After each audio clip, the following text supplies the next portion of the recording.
Probably the most interesting tidbit that I've picked up, like Easter egg almost, and it may not even be an Easter egg, was the Roche thing that I posted about the other week. Could you explain that for everybody just Yeah. as a catch up? So the Roche limit in like spacey sky stuff terms is it's the range where a body, when it gets too close to another body, it will be broken apart by the gravitational forces of the larger body.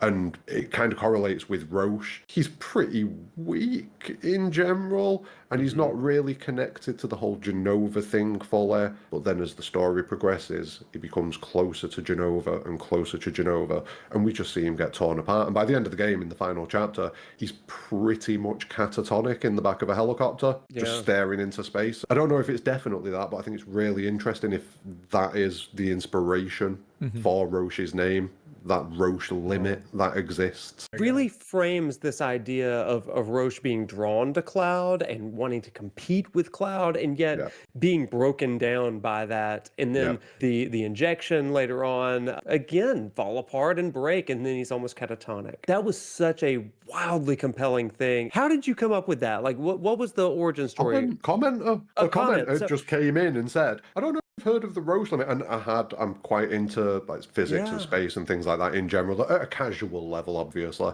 but I'm quite into it. So I knew what the Roche limit was, but I'd never boop, boop, boop.